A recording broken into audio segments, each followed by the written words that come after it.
Tonight we have the case that almost defines the idea of an unsolved true crime legend, Jack the Ripper.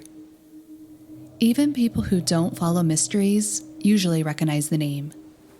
And that's part of the story right there, because Jack the Ripper isn't a confirmed identity. It's a label attached to an unknown killer who operated in and around Whitechapel in London's East End in 1888. The murders were never definitively solved, and the combination of brutality, uncertainty, and nonstop publicity turned the case into a global obsession that still hasn't really ended.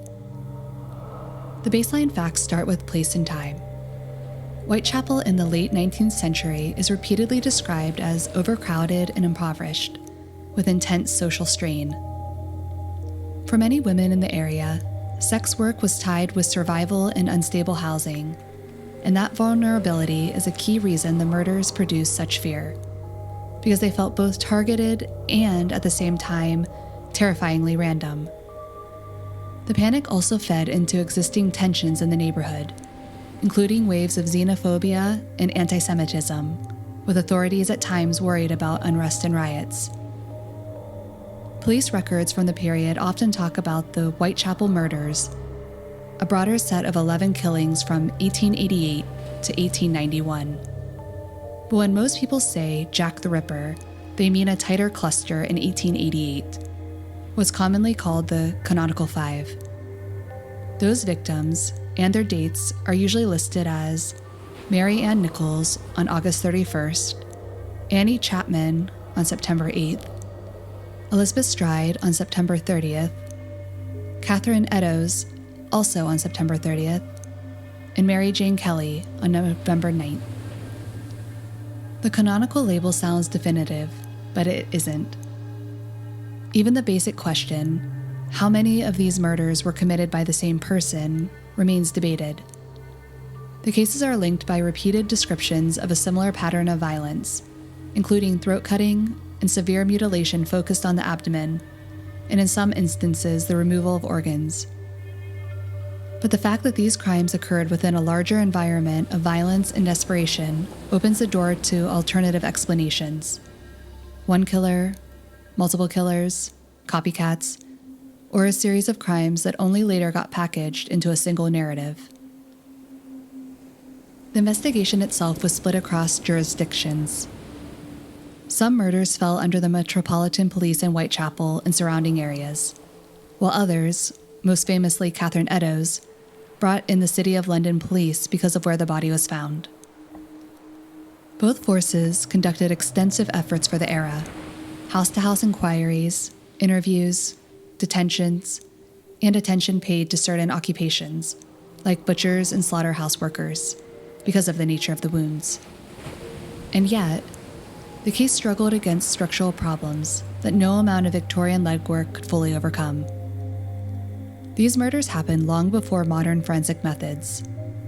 Much evidence that later generations might expect, preserved biological samples, reliable scene documentation, standardized procedures, either didn't exist or didn't survive. On top of that, later historical reconstruction is complicated by the fact that many City of London police files were destroyed during Blitz in World War II. And researchers frequently warn that what gets repeated as fact in Ripper discussions is sometimes later opinion layered over missing documents. Public confidence didn't hold either. Fear and anger fed community action, including the formation of the Whitechapel Vigilance Committee, citizens trying to pressure authorities to protect the neighborhood, partly because people believed the police were failing to contain the threat. Then there's the question everybody asks: what kind of person could do this? Even during the original investigation, arguments broke out whether the killer had medical expertise. A notable piece of that history is a written assessment by Thomas Bond, requested by senior police official Robert Anderson. Bond's conclusions are often discussed as an early kind of offender profiling, and one key point attributed to him is that the murderer likely didn't have specialized surgical knowledge, alongside ideas about the offender's mental state and solitary behavior. But the debate never settled. Some observers took the apparent speed and specific injuries as evidence of anatomical skill. Later academic analysis has argued the opposite, that certain incision patterns could be consistent with trained surgery and more consistent with slaughterhouse expertise. The important takeaway isn't that we can diagnose the killer's job from 1888 paperwork. It's just that the same limited, messy record can support contradictory stories, and people tend to choose the story that fits the suspect they already want. And speaking of stories, the killer's most famous identity may have been invented by a letter. The name Jack the Ripper comes from the Dear Boss letter sent to a news agency and then forwarded to police. Once it was published, it helped cement the idea of a single character, a named villain stalking London, whether or not the letter had anything to do with the real murderer. In fact, the case attracted hundreds of letters, and many are widely treated as hoaxes or as generally useless noise. Another famous item, the From Hell letter sent to George Lusk, came with half a human kidney, an artifact that became central to the mythology, but remains disputed in terms of authenticity and connection. This is one of the reasons the Ripper became so enormous. The case wasn't just investigated, it was performed in public. Press coverage didn't merely report events, it helped create a modern template for crime journalism. And in the process, it built a legend that thrived on the facts that no arrest ever arrived to end the story. Over time, that turned into its own industry. There are over 100 named suspects proposed across books, articles, and documentaries, and still no consensus. The pattern is familiar. An intriguing suspect emerges, the evidence turns out to be thinner and direct, and the claim becomes another layer of debate rather than a solution. Modern forensic case close announcements haven't escaped that cycle either. A prominent example is DNA analysis tied to a shot that's said to be linked to one of the victims, with researchers arguing mitochondrial DNA results strengthened a connection to a suspect line. But the problems are exactly what you'd expect with Victorian evidence: questionable chain of custody, contamination risk from heavy handling over more than a century, and difficulty independently verifying claims.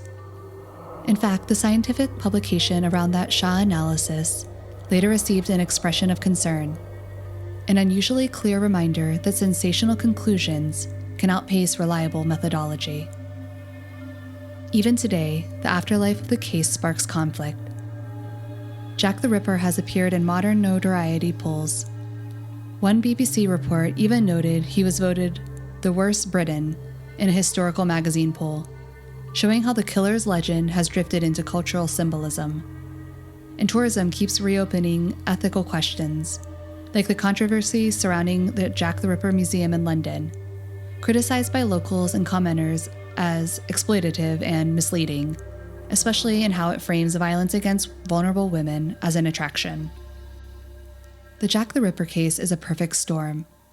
A shocking, unsolved crime, a compact and dramatic timeline, missing and contested evidence, a name born from media hype that may itself be a hoax, and an endless machine of theories, Ripperology, built on the fact that no one can definitively close the file.